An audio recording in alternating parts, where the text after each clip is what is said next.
אנחנו רוצים לעבור לשלב השלישי של הציור. מה ששמתי לב, שבהתייבשות שלו, שהכתם של הצל והכתם של הבקבוק הם קרובים מדי מבחינת הטון שלהם. אז בשלב הראשון אני רוצה קצת להבליט את הבקבוק, להשאיר את זה אחורה, אז אני אקה את הבקבוק בצורה כזאת שהוא יבוא קדימה. אני לוקח אולטרמרין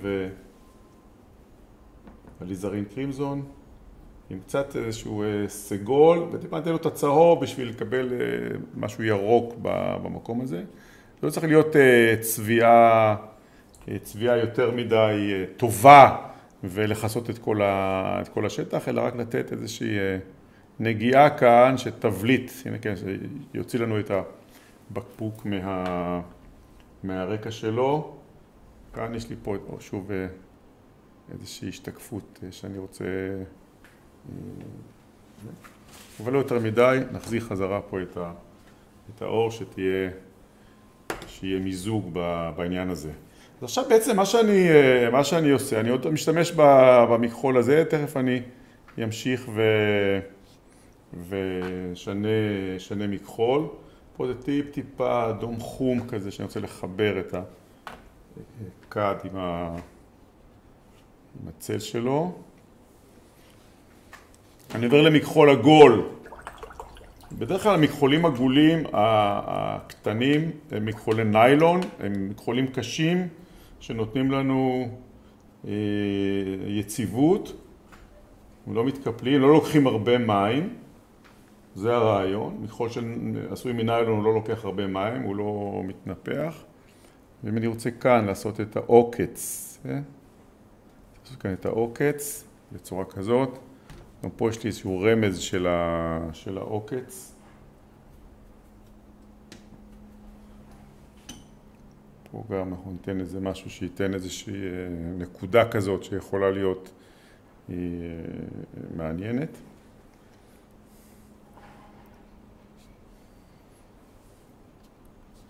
כמה דברים שיכולים להוסיף לעומק של הצורות.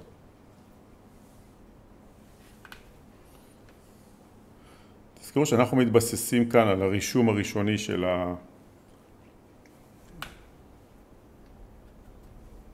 הצבע, הנגיעה הראשונה של הצבע, ומשם אנחנו מפתחים את הדברים. אני רק רוצה לעשות כמה נגיעות שהם יוציאו חזרה את הצורות, לחפש דגשים במקומות האלה שצריך לעשות קצת דגשים, אנחנו נעשה דגשים. אם הקו הזה יש לי אותו פה איזושהי נקודה שהיא כהה, ואם היא מבודדת, אז מה שאני עושה, אני בא עם מכחול רטוב, וקצת מתחתיה אני רוצה לפתוח את זה לכאן, וכיוון שהצבע הוא גם עולה למעלה, אז גם למעלה, כן, לתת איזושהי נגיעה, ובצורה כזאת הכתם הזה הוא מתמזג עם הכתם הקודם. יש לי פה קהות על פני השטח, אבל היא לא קופצת, היא לא בולטת מדי. כאן יש איזשהו עניין עם הפינה הזאת, שאפשר לשפר אותה קצת, בשביל להבליט את הבד, שיבוא קדימה. שוב, אנחנו לא רוצים יותר מדי להתעסק עם